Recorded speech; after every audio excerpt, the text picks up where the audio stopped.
सभी धर्म और धर्मखंड इसमें स्वाहा होने वाले हैं, एक ही सद्धर्म बचेगा। क्या धारणा है? एक ही सत्य माने सच्चा, धर्म धारणा। क्या है सद्धर्म? सनातन माने पुरानी से पुराना, अविनाशी। अविनाशी सत्य सनातन धर्म। क्या है सत्य धर्म? अरे कुछ है? हाँ, स्वधर्म। क्या है स्वधर्म? स्व माने आत्मा, धर्म माने धारण। इसलिए बोला स्वधर्मे निधनम सेया परधर्मो भयावह। अपनी आत्मा की स्मृति में टिको। अपनी आत्मा की स्मृति ही श्रेष्ठ है। धारणा श्रेष्ठ कौन सी है? आत्मा की स्मृति की धारणा ही श्रेष्ठ है। परधर्म, परधर्म क्या है? पर है ये शरीर। क्या अपना है? ये शरीर अपना है? नहीं, पराया है। पराया माने किसका है? पांच तत्वों का बना हुआ ये संघात है, इसलिए परधर्म है। पांच तत्व तो जड़ हैं, पृथ्वी जल वायु अग्नि आकाश।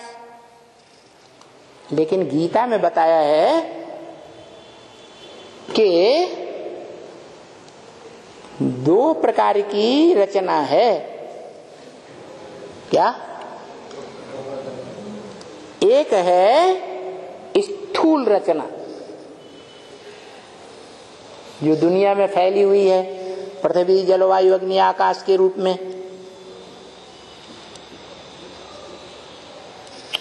तामसी रूप धारण करती है तो भयंकर विनाश लाती है। लेकिन उसको भी कंट्रोल करने वाली वाइब्रेशन से एक और सूक्ष्म प्रकृति है। इसलिए गीता में दो प्रकार की प्रकृति बताई गई, जड़ पावरफुल या चैतन्य पावरफुल है। चैतन्य पावरफुल होता है। तो जो चैतन्य प्रकृति है कही जाती है चैतन्य आत्मा।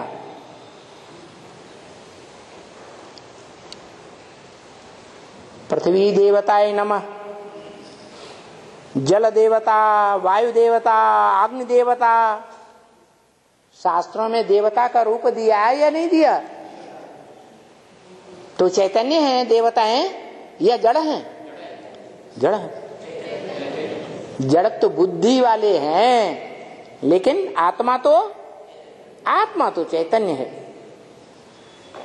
तो जो जड़त्व बुद्धियों में पांच तत्वों में सबसे जास्ती जड़ तत्व कौन सा है? जिसमें पांचों ही तत्व समाये हुए हैं। पृथ्वी। नाम क्यों पड़ा पृथ्वी? पृथुलाति, विस्तार को पाती है, इसलिए उसका नाम पृथ्वी माता है। क्या माता चौड़ी होती जाती है कि नहीं? माता चौड़ी होती जाती है। और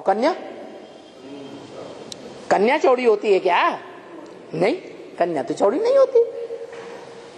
तो पृथुलाति माने विस्तार को पाती है। जब तक कन्या का रूप है तो भारत माता है। क्या? भा माने ज्ञान की रोशनी, और रत माने लगी रहने वाली। ज्ञान की रोशनी में प्रैक्टिकल जीवन में लगी रहने वाली भारत माता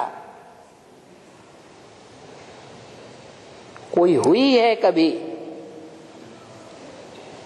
बोल बोल करने वाली मात्र नहीं, बोल बोल करने वाली को वाक देवी कहा जाता है। क्या कहा जाता? वाणी की देवी। वाणी में उसको कोई हरा नहीं सकता। तो वो वाक देवी प्रथुलात विस्तार को पाती है। पहले तो जरूर कन्या थी, फिर बाद में माता बनती है तो विस्तार को पाती है। जैसे जैसे धर्म पिताएं आते हैं वैसे वैसे धर्मखंड समंदर से ऊपर आ जाते हैं। नंबरवार धर्म पिताएं आते हैं और नंबरवार धर्मखंड समंदर से ऊपर आते हैं, जनसंख्या बढ़ती जाती है। फिर क्या होता है?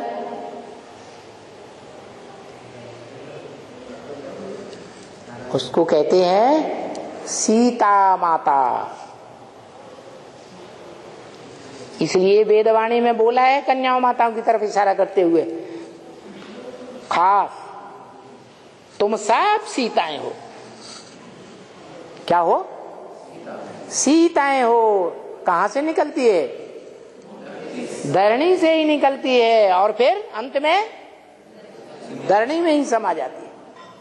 चलो, वो एक सीता अव्वल नंबर वाली उनको कह दिया कि देवभान की धरणी से ही निकलती है, देवभान में समा जाती है। तो बाकी जो सीताएं हैं, तुम सब सीताएं नंबरवार, वो कहां समा जाती है?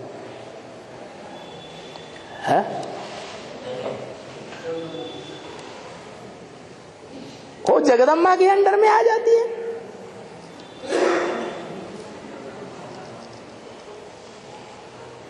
किसके अंडर में? जगदम्बा के अंडर में आ जाती है। जिस जगदम्बा तामसी बनने वाली के लिए गाया हुआ है, क्या राज करेगा? खालसा सारी दुनिया के ऊपर राज्य करेगा। कोई कहे महाकाली काले मुंह वाली महागौरी के ऊपर भी राज्य करेगी क्या? है? करेगी? है? नहीं करेगी?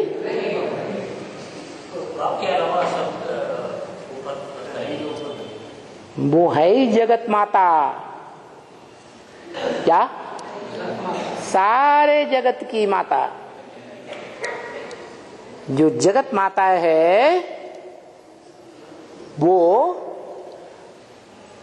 ब्राह्मणों की सृष्टि में जो पहला ब्राह्मण है उसकी माता है या नहीं है? नहीं तो ब्राह्मण कैसे बन गया? किसकी औलाद? ब्रह्मा की औलाद, पहला ब्राह्मण।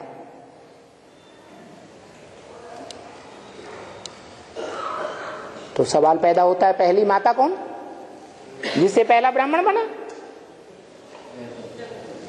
है? हाँ, यज्ञ के आदि में वो ही माता जो यज्ञ को कंट्रोल कर रही थी। ब्रह्मा बाबा के गुप्त होने के बाद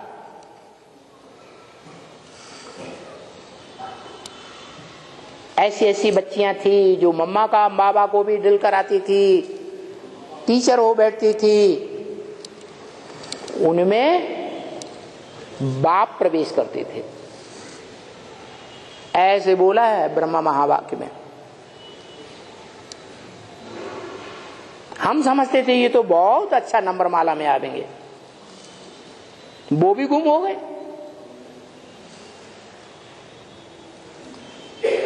तो मम्मा बाबा की भी दृष्टि में जो यज्ञ के आदि में ऊंच थे रिहर्सल हो गई ना, उनके संकल्पों में ऊंच होने की शूटिंग हो गई। तो जो आदि में ऊंचे वो अंत में भी जरूर, आदि सो अंत में भी ऊंचे होकर के प्रत्यक्ष होते हैं।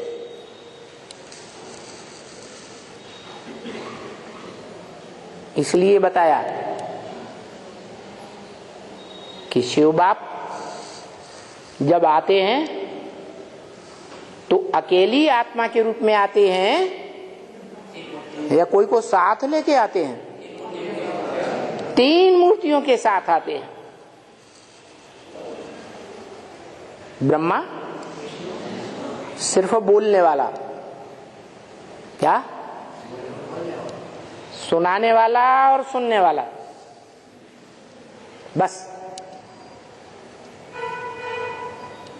दूसरी मूर्ति या ब्रह्मा के बाद स्थापना होने के बाद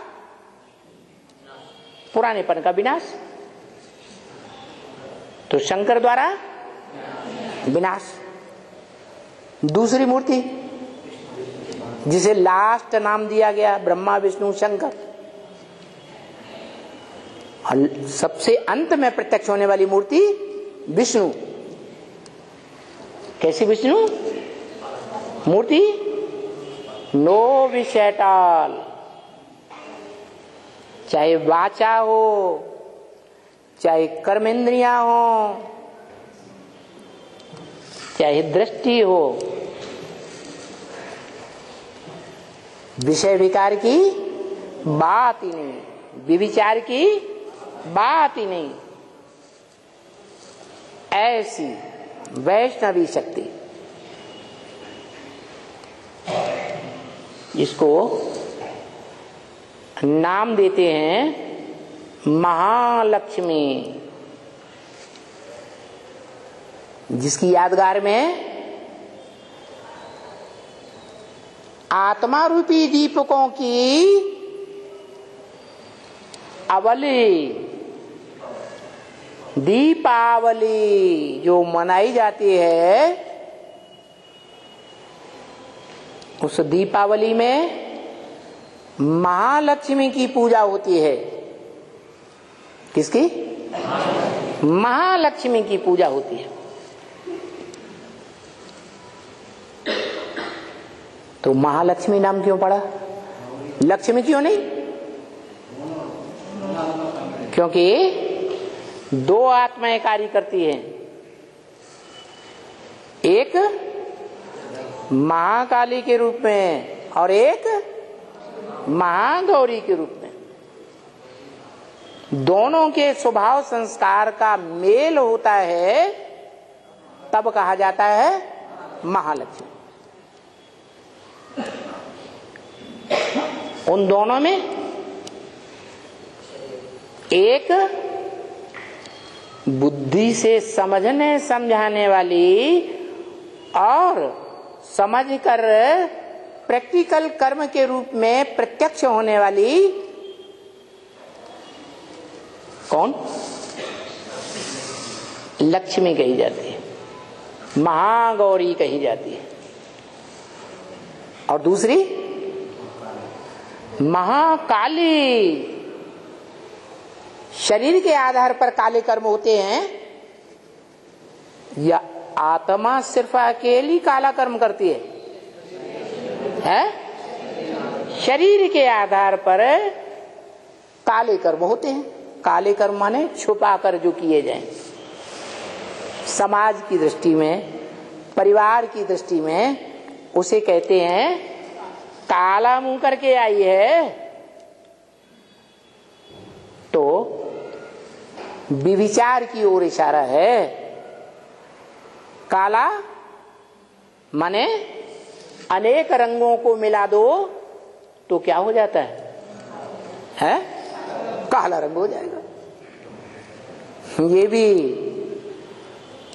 सप्तऋषि हैं, 7 प्रकार के नारायण गाए हुए हैं। उन सभी 7 रंगों को मिला दो मिक्सचर कर दो तो क्या हो जाता? काला रंग बन जाता।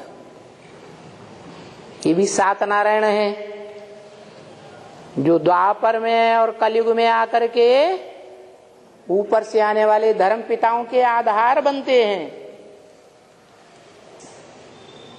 जो ऊपर से आते हैं वो धर्म पिता, जिनका आधार लेते हैं वो धर्म की माता। क्या हुई? माता। जिनका आधार लिया वो कमजोर आत्माएं या पावरफुल आत्माएं? कमजोर आत्माएं होती हैं, क्योंकि अनेक जन्म लेते हुए आई हैं। ज्यादा जन्मों में ज्यादा सुख लिया है इंद्रियों से,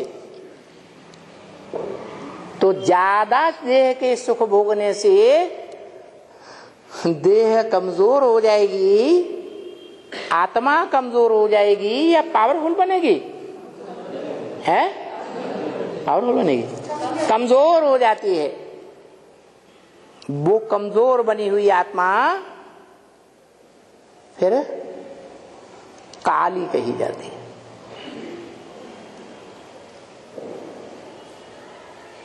काले कर्म करने वाली,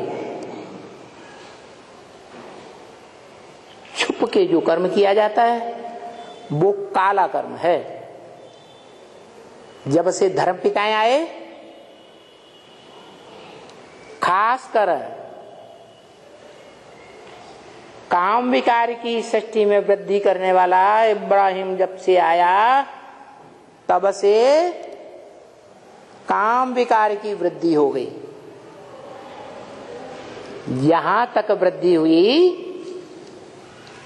कि उनमें, इब्राहिम के फॉलोअर्स में, बहनों और भाइयों में शादी होने लगी।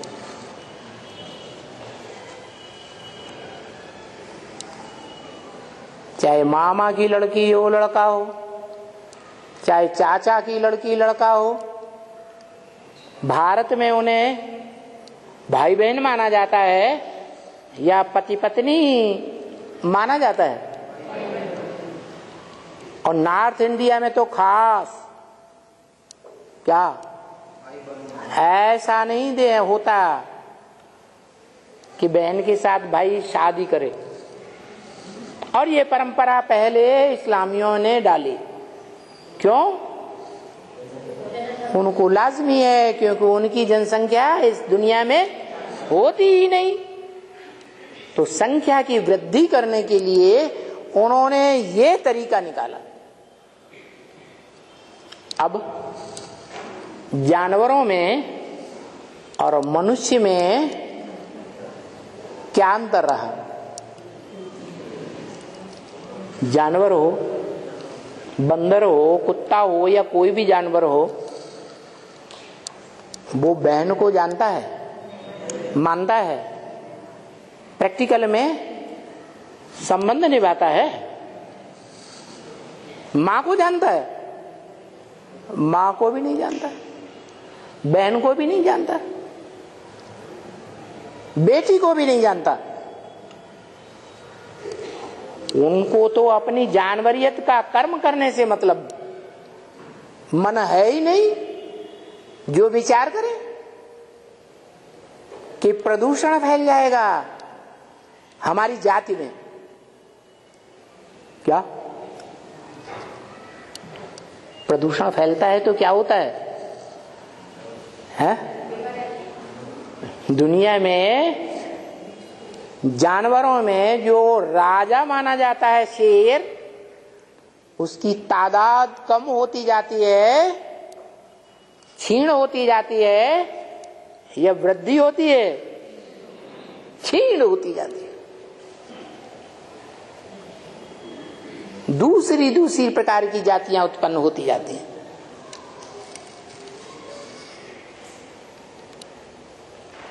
कुलच्छय जो गीता में बोला हुआ है कि स्त्रियों के प्रदूषित होने से कुल नष्ट हो जाता है। इसलिए आज से 400-500 वर्ष पहले तुलसीदास ने लिख दिया, भय वर्ण शंकर सवै,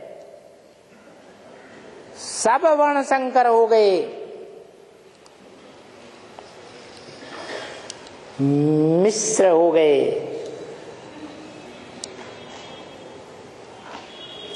कोई शुद्ध नहीं बचा ब्राह्मण, कोई शुद्ध क्षत्रिय नहीं बचा, कोई शुद्ध वैश्य नहीं बचा। और शूद्रों का तो काम है क्षुद्र कर्म करना।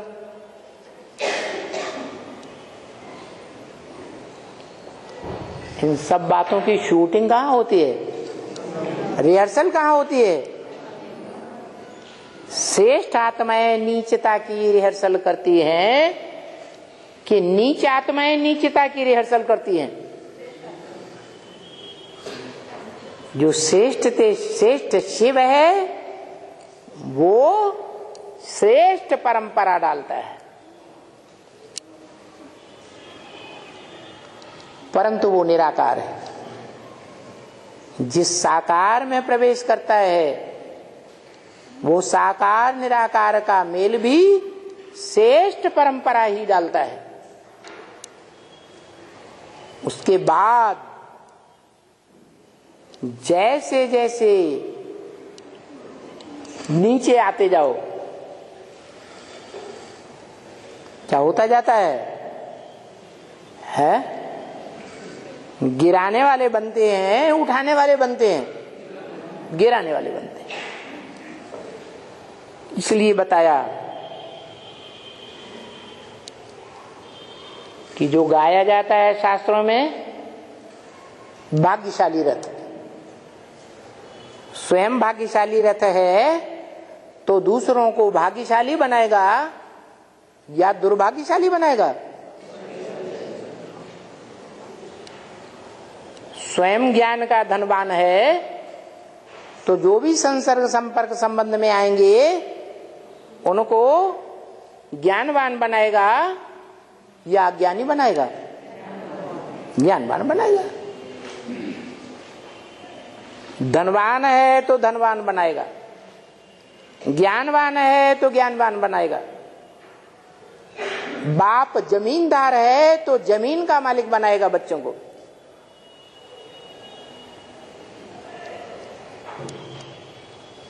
तो वो शिव साफ कहता है,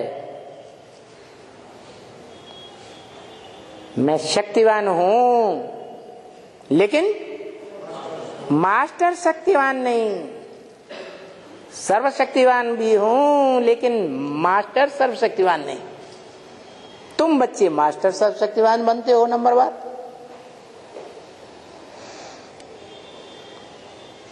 किस बात में मास्टरी? वो कौन सी बात है?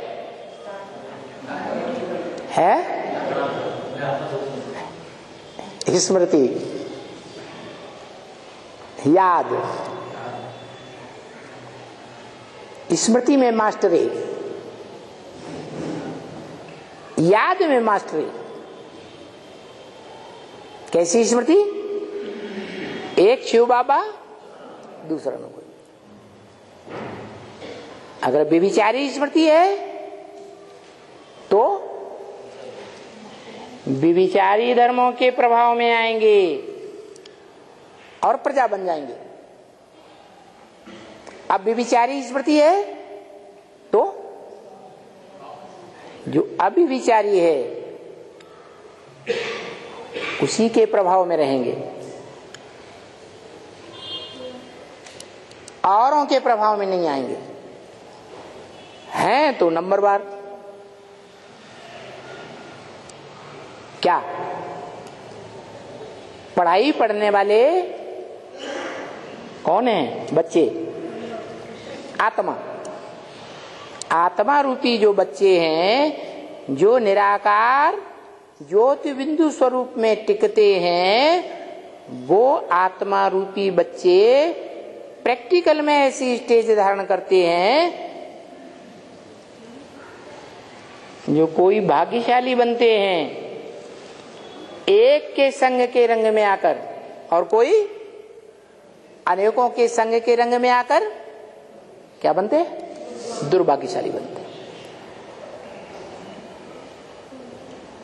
कान में सुनेंगे सुनाएंगे, रजाई के अंदर बात करेंगे, अनेकों से बात करेंगे, 2 से बात करेंगे, 4 से बात करेंगे, पोशीदा बातें करेंगे, पर्सनल बातें करेंगे। वो बातें सुप्रीम सोल तक नहीं पहुंचाएंगे, आपस में ही लेन देन करेंगे। तो मुख और कान व्यभिचारी हुए या अव्यभिचारी हुए? हैं? व्यभिचारी हो गए। इसलिए बोला है, ब्रह्म वाक्य है, एक से सुनेंगे तो क्या होगा? श्रेष्ठाचारी बनेंगे। और 2 या 4 या अनेकों से सुनेंगे, रज रज के उनसे बातें करेंगे, उन बातों को जीवन में धारण करेंगे, स्मरण में लाएंगे, तो क्या बनेंगे? भ्रष्टाचारी धर्मों में जाएंगे। इसलिए गीता कहती है, स्वधर्मे निधनम श्रेय परधर्मो भयावह। क्या? स्व माने आत्मा, आत्मा की धारणा में टिकना चाहिए। परधर्म, देह के जो धर्म हैं, धर्म पिताएं हैं, उनके बताए हुए रास्ते पर नहीं चलना है। घड़ी घड़ी टैली करो। यहां तक बता दिया कि ब्रह्मा कुमारी की भी जो मत मिले उसे भी जज करना है बाप की वाणी से, कि वो मत राइट है या रंग है।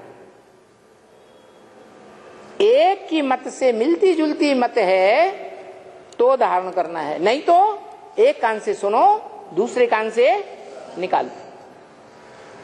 हियर नो इविल, गंदी बात है। टाक नो इविल, उसका जवाब भी मत दो।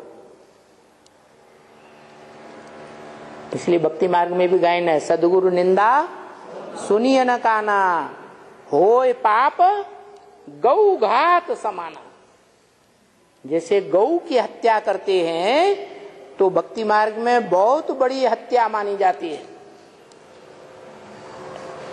वो तो समझते नहीं है कौन सी गौओं की बात है, वो जानवर गौओं को समझ लिया है।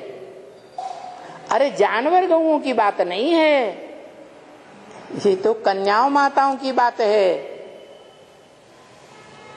जो खास भारतीय की कन्याएं माताएं हैं। वो पवित्रता को अक्षुण्ण रखने के लिए अपने घर गृहस्थ की दायरे में रहती हैं, चार दीवारी में रहती हैं। बाहर की दुनिया में सूपनखा पूतना की तरह भ्रमण करती है? नहीं करती है। माता पिता के कंट्रोल में रहती है। माता पिता जीवन में जिस खूंटे से बांधेंगे एक बार, सारा जीवन उसी खूंटे से बंद कर रहती है।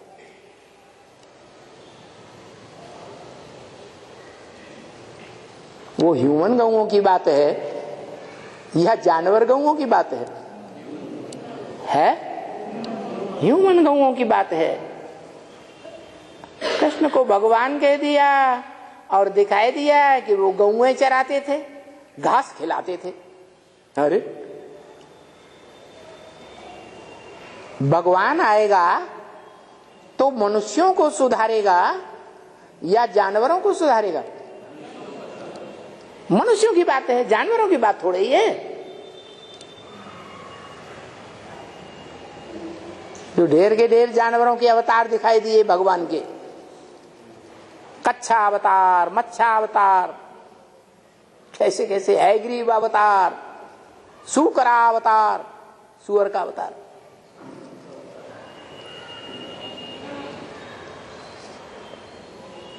तो उनके भाग्यशाली और दुर्भाग्यशाली बनने की बात नहीं है। किसकी बात है? मनुष्यों की बात है या जानवरों की बात है?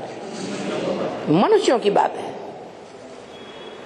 मनुष्यों की आत्मा भाग्यशाली बनती है अगर अगर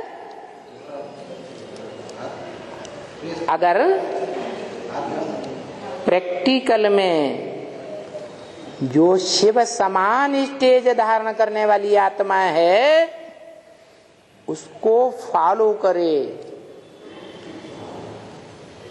उसके महावाक्यों को भी फॉलो करे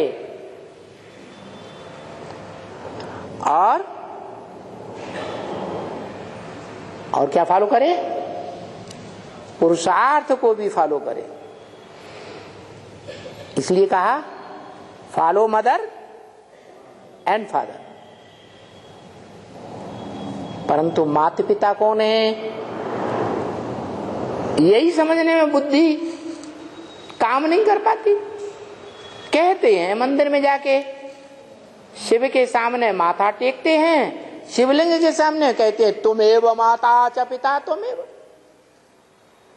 तू ही मेरी माता है, तू ही मेरा पिता है। अरे एक पत्थर का लिंग माता भी है और पिता भी है, दोनों कैसे? माता पिता अलग होते हैं कि एक होते हैं? अलग अलग होते हैं। स्त्री चोला को माता कहा जाता है, पुरुष चोला को पिता कहा जाता है। लेकिन शिवलिंग को क्यों कह दिया माता पिता? उस शिवलिंग का जो सात्विक स्वरूप है भक्ति मार्ग में, वो द्वापर के आदि में सोमनाथ मंदिर में दिखाया गया, जहां लाल गोल पत्थर का लिंग, बड़ा रूप, साकार रूप, शारीरिक रूप, और उसमें ज्योति बिंदु हीरे के रूप में दिखाया गया। हीरा जड़ या चैतन्य? चैतन्य हीरा। और वो हीरो पाटधारी को हीरा कहा जाता है या कोई भी पाटधारी को हीरा कहा जाता है? हीरो पाटधारी को हीरा कहा जाता है। शिव बाप कहते हैं मैं न पूज्य बनता हूं और न पुजारी बनता हूं। तो जो सोमनाथ में शिवलिंग दिखाया गया उसमें हीरा और गोल काला पत्थर दोनों एक अविनाशी शरीर की यादगार, क्या बड़ा रूप, और उसमें जो छोटा रूप है वो किसकी यादगार? आत्मा की यादगार। साकार और निराकार का मेल है, कवियों की भाषा है, मूर्तिकारों की भावना है। जो अजंता एलोरा की गुफाओं में दिखाई गई थी सबसे पहले, बाद में शास्त्र बने। ओम शांति।